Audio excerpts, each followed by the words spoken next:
Welcome to Let's Stay Circussing Part 3. So this is a series of short videos of things that you can do at home to keep yourself mentally active, physically active and generally engaged while we're all kind of stuck inside. So today we're going to be using one ball and one ring. If you don't have a ball and you don't have a ring, don't worry, that's not the end of the game. In part 1 we showed you how you could use a tennis ball, an apple, a small cuddly toy instead of a ball. Here's another example. I've got 2 pairs of socks. I'm going to push one inside the other one, squish it into a kind of a ball shape. There we go. And I've got something I can use as a ball there. Okay. In part 1 we also showed you how you could make a ring out of a cereal box. Okay. This will also be just fine for what we're going to do today. So let's start with the ring.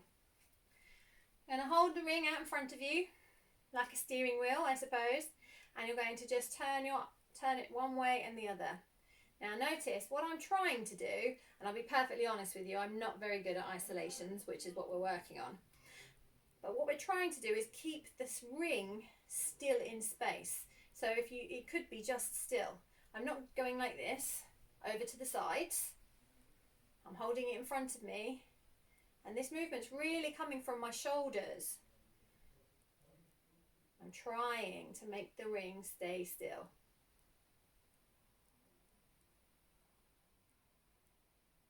It's important when you're doing this that you're not hunching up like this and putting strain through your neck and through your shoulders. You want them nice and relaxed, pulled down and back slightly, allowing your arms that movement. Good.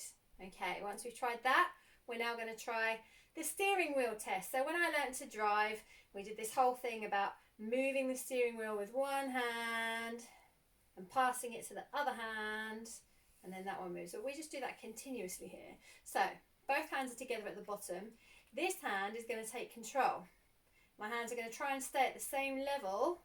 I'm holding it with this hand. This one's just loosely wrapped around it, coming all the way up to the top. And now I've got a switch. So now this hand's going to take hold of it, and this hand's just loosely gripping it and back down.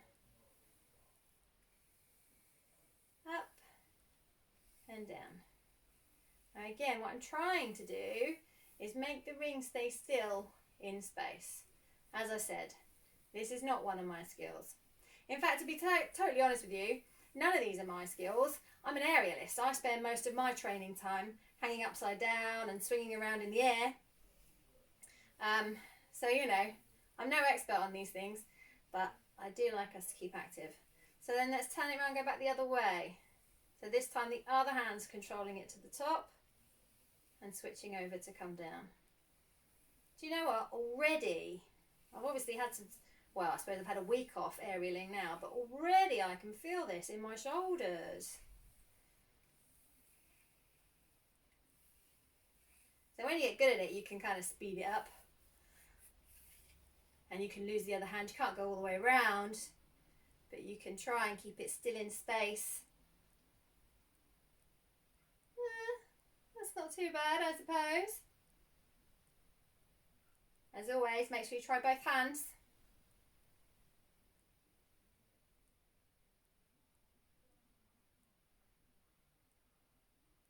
Good.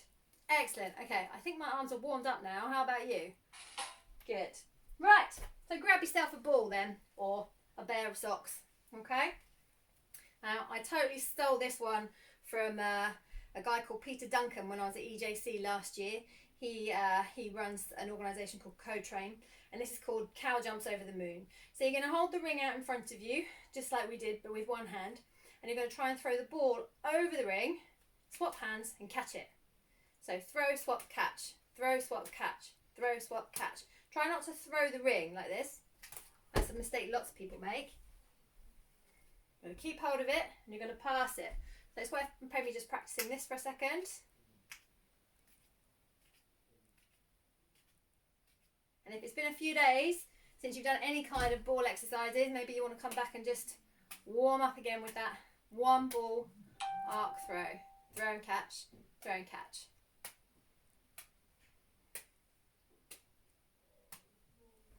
and see if we can put them together. Throw, pass, catch. Whoop! Throw, pass, catch. Now I can't see you, which is a shame, because if you're one of my students, one of my 50 pluses, one of my monkeys, one of my cherubs, I miss you a lot. If you're not someone I know, hi! But I hope you're all playing along at home. Shall I have a go with the substitutes?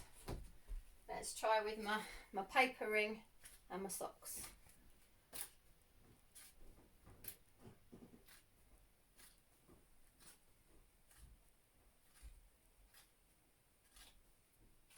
I'd love to know what things you're using for your balls if you're not using socks. Let's just do a few more and then we'll try something else.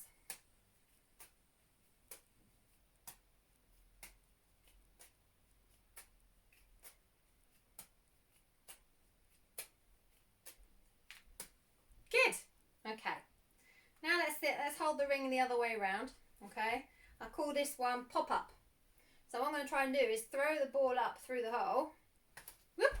Throw it up through the hole, through there. But then I'm going to change which hand's holding the ring and catch it in the other hand. So it's the same again. It's throw, pass, catch, but you're in a different space, a different plane. Now do not worry if you keep dropping the ball, okay? Or if this is really hard and you're like, oh, I'm never going to get it. Okay, there is some science to this. The best place for you to be working is that place that's just beyond what you can achieve at the moment. So when you're finding something easy, you're not getting the full benefit out of it. What you want is to be something that's hard or not even quite achievable all the time. Okay, there's a fancy word for it. It's called the zone of proximal development. So all you need to know is as soon as it's easy, you need to do something harder. And all the time it's hard, but you can almost do it or just about do it, then that's perfect for you.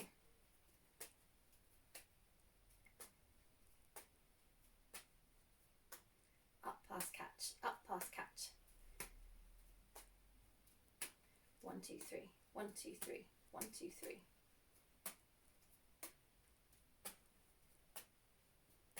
So that's your pop up.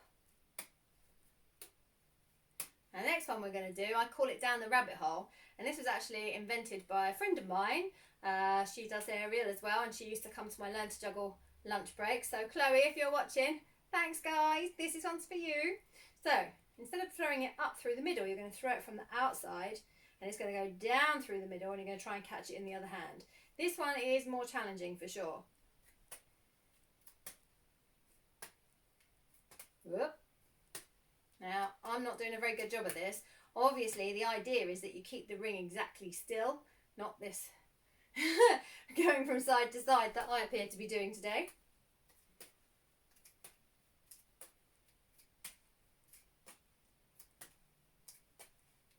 But what you're actually doing when you're doing this one is you are making a shape with the ball, which is could be an 8 laying on its side or the infinity symbol, which is the same shape we use in a basic juggling cascade. So this is really good training for your muscle memory.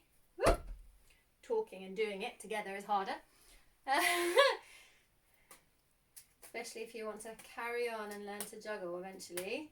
This is a very helpful exercise.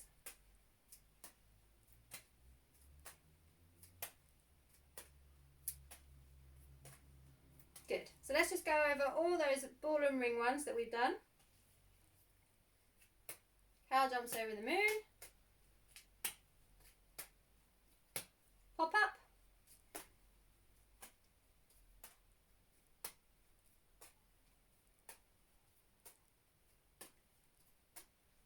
And down the rabbit hole.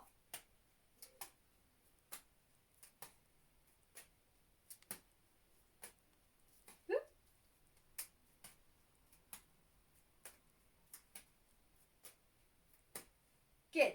Right, we can put the ring down now for a bit. So now we're just going to start working with one ball. Now, I totally stole this off a guy called Robin Dale, who's doing these boon tricks on YouTube. Have a go, they're great. Had so much fun. So if I remember, this is called a zip or a zap or something. So instead of throwing it up and over, you're directly throwing it from one hand to the other. It's quite a fast movement. Don't let your hands come too close though, keep them at least hip distance apart. And then you can start making your arms get further apart. And trust me, you are going to drop the ball. Again. Now once you've tried that for a little bit, then try going up and down. This is harder.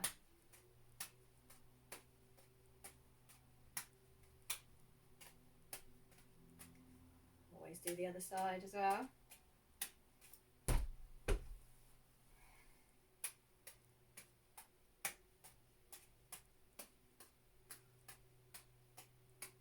And then you can do a clock face with it. So she says, trying to go round in a circle till your other hand's on top, and then you go back again.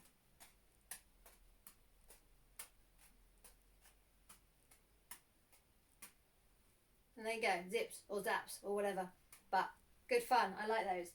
So there's plenty of things for you to be getting on practicing. Don't forget, you can always go back to part 2 and part 1 and mix up all the exercises, combine them. I'd love to see how you're getting on. So if you fancy recording yourself for a few seconds and then perhaps sending it to us via our Facebook page, which is Sweet Circus Eastbourne, I would love that so much.